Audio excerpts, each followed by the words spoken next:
What's up, everybody? Welcome back to the Real Talk podcast, where real people talk about the real. And today I want to talk about with y'all discovering your true self through vulnerability and basically what vulnerability could really do for you as a person, right? But before I start, I want to show y'all this cat that's out here with me today. And this cat, she's usually out here. Hey, stop doing that, bruh. She's usually out here all the time. I usually see her when I'm walking and reading, stuff like that. I'll see her out here.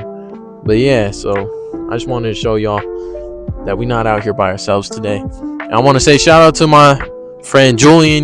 We just got off the phone. We had a very great convo, y'all just really liking the episode. I said, y'all, if y'all want to grow and stop being average, y'all need to surround yourself by people that don't think averagely. And Julian doesn't have an average mindset. He hasn't been through average things everyone's gone through. And he was just letting me know, like, keep going, keep doing what you're doing, and do it for you, basically, like I've said. So I'm glad to hear that from a friend, especially where my mental state been recently. And like I said, eventually one day I'll talk about all that type of stuff with y'all on the podcast. But yeah, so today we're going to talk about vulnerability and how vulnerability could basically change your whole life and your whole perspective on life. I want to start off by explaining to y'all what vulnerability really means. I feel like there's this weird connotation. There's this weird way everybody goes about vulnerability. Everyone thinks vulnerability means being vulnerable in a sexual way, or being vulnerable to where you let people walk all over you. I myself believe that was what vulnerability was at one point, and that led me to do things that I regret, or led me to believe people that I shouldn't believe, or to even be manipulated by people that I never should have even let manipulate me, because you should never be manipulated by anyone. You should be a strong individual, and you should trust in yourself, but you should still be able to be vulnerable. It doesn't make you a weak man because you're vulnerable in certain parts of your life, right? But I think true vulnerability starts with being vulnerable with yourself. The cat just disappeared in the background. My bad, y'all. But yeah, I think true vulnerability starts with yourself. You got to be able to be vulnerable with yourself. You got to be able to have a conversation with yourself. You got to be able to sit. I saw this thing. You got to be able to sit with yourself for at least 30 minutes to an hour a day, and just sit there with no phone, no anything. Just sit in your own thoughts and let your own thoughts just brew in your mind, basically. If y'all want to understand what true vulnerability is, you have to understand that for yourself. You have to build your own definition of vulnerability, and you have to understand how vulnerable you want to be with other people, but you should always be vulnerable with yourself more than anybody else, right? I think what we're taught is that vulnerability means to be vulnerable to other people emotionally, to open yourself to everybody, be vulnerable in every situation, be more in the moment, things like that. That's being vulnerable. But in my opinion, that's a false connotation that we're given. I think I also fell into that bracket for a long time, where I was so trapped off from everybody else. And like I said, there's reasons behind that, and I'll explain that to y'all one day on an episode, like what I've been through and how that's built my mindset of how I look at things. But vulnerability was something I struggled with. At one point, I allowed myself to be so vulnerable because I let everybody else's definition of vulnerability make my definition of vulnerability. I think that's the false way to go about true vulnerability. Like I said, if you want to be vulnerable with yourself, have those conversations with yourself, and don't doubt yourself. Trust in your own vulnerability, and trust in your own vulnerability with yourself. Don't be scared to approach that. Don't be scared to approach being vulnerable with yourself. Don't be scared to approach being vulnerable to others. But don't let others take advantage of you because they're telling you need to be vulnerable. You need to be more open-minded. You need to stop being so closed off. You need to stop being so negative. No, you're that way for a reason. There's no reason to let everybody else's opinion on it persuade you that you can't be vulnerable in certain ways. I think everyone could be vulnerable, but there's a right way to go about that. For me personally, my way of being vulnerable is just me being a little bit more open-minded to other people's suggestions and opinions, but not letting that persuade what my action will be because of that, right? I think at a certain point in my life, I was allowing everybody else's opinion and suggestion to persuade myself that, what I'm doing is okay. Even though I didn't feel truly comfortable with it, I didn't want to be vulnerable in that moment, but I let everybody else tell me I need to, and guess what? I allowed myself to be taken advantage of. I allowed myself to be weak and be weak-minded, and I think everybody goes through that, and there's nothing wrong with that. But if you want to grow as a person, you have to understand what your definition of vulnerability is.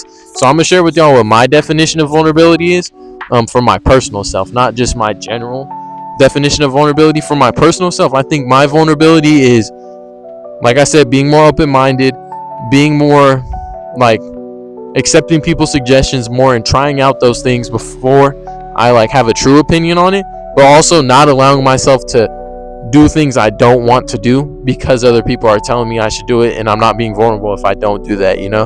Like, that's so wrong for people to sit here and tell you, oh, if you don't do this, you're closed-minded. If you don't do this, it's wrong of you for not being open-minded. Or if you're in this relationship and you don't want to give the person you're with your body, or you don't want to give your partner a certain part of your life, or you don't want to share a certain thing yet, you're not being vulnerable, you're being closed-minded. No, there's a reason behind that. There's a reason behind you not wanting to be vulnerable in that moment. There's a reason behind you not wanting to open yourself up in that moment, and there's nothing wrong with that. I think if the true person that's meant for you, they'll allow for you to, they'll give you time, and they'll give you grace, and they'll allow you to be vulnerable when the time is correct. And I think that's what true vulnerability means for me, and that's what true vulnerability should mean for everybody else. Excuse me. So yeah, y'all, I think y'all should let me know in the comment what y'all definition of vulnerability is. I'm really curious to understand like everybody else's perspective on vulnerability, what it means for y'all to be vulnerable, and maybe some ways that y'all have been vulnerable. Like I said, for me, it was definitely allowing like people telling me that, oh, I should try this new thing out, or I'm being closed-minded, or I should do this, or else I'm not being vulnerable to that person. Like, that's so weak-minded of you to think that because everybody else tells you should do it, you should go do that, or you should try it because everyone thinks you should try it, but you know you don't want to do that, or you know you don't want to go try that new thing, right? Or you know you don't want to try that new food. There's nothing wrong with that. There's no reason you should allow other people to persuade you that there's something wrong with you if you don't want to do that, right? But like I said in many episodes, we grow up in this generation where negative connotations are positive connotations, and positive connotations turn into negative connotations, right? And that's just one thing vulnerability has turned into. I think it has such a weird connotation now. I wouldn't even say it's negative nor positive. I think some aspects of what vulnerability means nowadays is true. Like, you should be a little bit more open-minded. You should be willing to learn new things from other people, or at least try new things. But I don't think you need to try everything everyone suggests. I don't think you need to listen to everything everyone says you need to do. I don't think you need to go do something that everyone says you need to do. I don't think that's being vulnerable. I think that's being weak. I think that's being weak-minded and unoriginal at that, to be honest with y'all. Like, how are you going to be original and true to yourself if you're doing what everybody else tells you to do just because it's vulnerable for you to do that? You're being vulnerable by doing what everyone else says. You're being vulnerable by going and telling someone all your business and telling someone all your traumas, you know? Like, that's not true vulnerability. So don't let that connotation persuade y'all that that's what vulnerability is for real. And the next thing I want to talk about with y'all is how self-growth and vulnerability go hand in hand, right?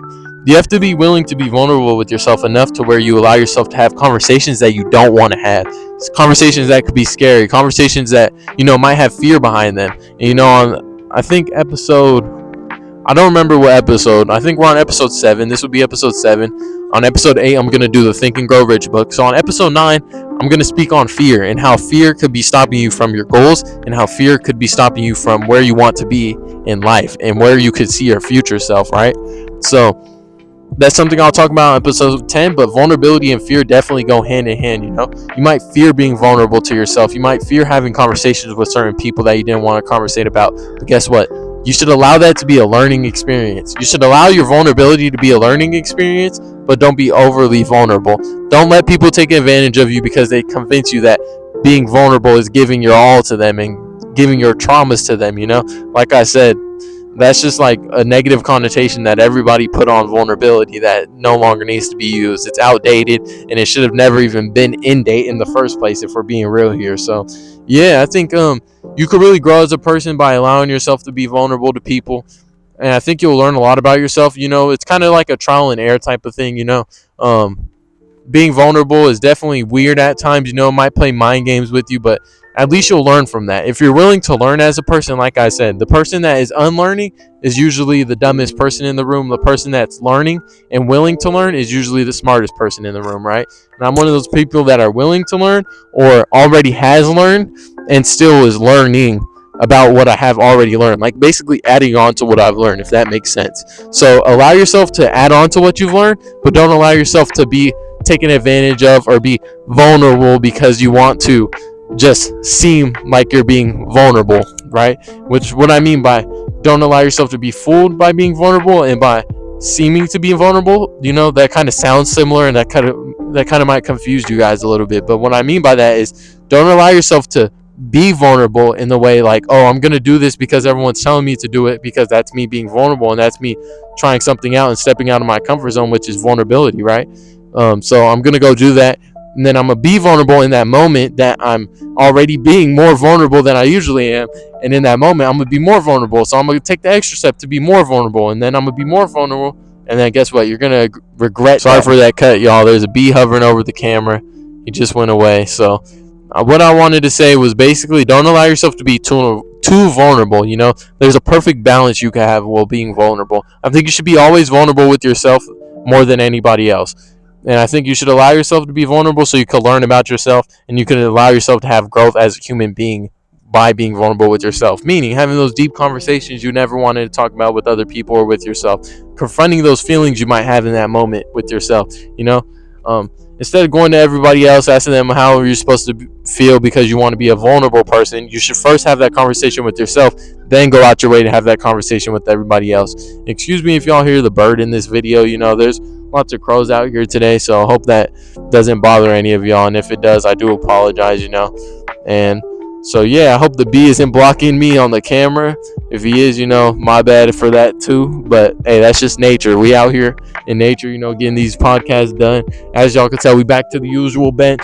It's no longer been raining. I'll give y'all a little view. As y'all could tell earlier when I showed the cat, it's a beautiful day out, y'all. Y'all gotta, like I said, y'all gotta come out here and start experiencing that. The cat went in there and just disappeared, so I don't know where she went, but yeah, what I was saying, y'all, my bad, not to get distracted. I just wanted to show y'all how this is nature. This is what's going on out here today. And I do apologize if it bothers any of y'all. But hey, thank you for tuning in. Thank you for watching. Thank you for making it this far. Sorry, y'all. I don't want to go on a tangent too long. I don't want to extend this episode longer than it needs to be. But yeah, I think the basics of vulnerability is, one, trash what everybody is saying, what true vulnerability is. Stop believing what everyone tells you vulnerability is, and instead find your own definition. Be vulnerable with yourself before you're vulnerable with anybody else. Get to know yourself, get to love yourself, get to experience yourself before you allow yourself to be open to other people. Allow yourself to process what you think. Allow yourself to have those conversations of what you think about that moment, that trauma, whatever that could be, instead of going to other people and wanting their validation because you want to be a vulnerable person. So yeah, thank you guys for watching. Like I said, this is the Real Talk Podcast, where real people talk about the real, and today we went over the real about vulnerability. I didn't want to go on a tangent, like I said, so that's why I just kind of made this video a little shorter than usual. And let me know in the comments if y'all are watching these videos all the way through. If y'all have been here with every episode, I really do appreciate it. And I would like to hear y'all's feedback. And let me know in the comment if y'all liked this episode, if y'all didn't, if y'all have been vulnerable, have y'all been too vulnerable? Are y'all struggling with being vulnerable? Because like I said, these are things I struggle with, y'all. And I still am struggling with being vulnerable. I'm not vulnerable to people at times. I don't go up to women, like I said, in videos. I don't. For some reason, that's me not wanting to be vulnerable. I've gone through a lot of things with women to where I don't feel comfortable doing that, and I'm working on that. I want to be more vulnerable in certain aspects, but I don't want to be too vulnerable like I have been in the past and get taken advantage of, and I think that's what everybody's definition is of vulnerability, is that you need to be more open. You need to go out there and do those things you didn't want to do. You need to try that food you never tried. Like I said, that's not what the definition of vulnerability should mean to you. It should be whatever you shape that to be. So yeah, I think vulnerability could be a beautiful thing. I think vulnerability will lead you to so much growth in your life. And like I said, thank y'all for watching, and I hope y'all enjoy the next episode, and bye.